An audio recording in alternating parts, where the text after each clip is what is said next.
एक महत्त्वाची बातमी मुंबईतील जोगेश्वरीमध्ये ठाकरे गट आणि शिंदे गटाचे कार्यकर्ते भिडले आहेत। जोगेश्वरीतील मातोश्री क्लबमध्ये पैसे वाटले जात असल्याचा आरोप ठाकरे गटाने केला, तर ठाकरे गटाच्या कार्यकर्त्यांनी महिलांवर हात उचलल्याचा आरोप शिंदे गटाकडून करण्यात आला। याचाच आढावा घेतला आमच्या प्रतिनिधींनी, पाहूया। जोगेश्वरी विधानसभेमधनं शिवसेना शिंदे गट विरुद्ध ठाकरे गटाची लढाई जी आहे ती निवडणुकीमध्ये आहे।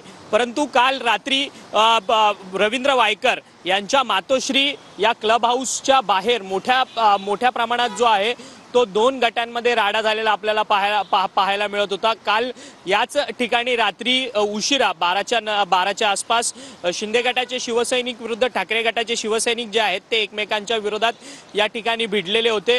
खरं तर या मातोश्री क्लबमध्ये भेटवस्तूंचं वाटप केलं जातं असा आरोप ठाकरे गटाकडून लावण्यात आलेला होता। ठाकरे गटाचे नेते अनिल परब देखील या ठिकाणी पोहोचलेले होते आणि त्यांनी पोलिसांशी या सगळ्या संदर्भात तक्रार सुद्धा या ठिकाणी केलेली होती। शिंदे गटाकडनं म्हात्रे, शीतल म्हात्रे ज्या माजी नगरसेविका आहेत त्या देखील या ठिकाणी आलेल्या होत्या आणि त्यांनी देखील ठाकरे गटावरती आरोप लावलेले होते।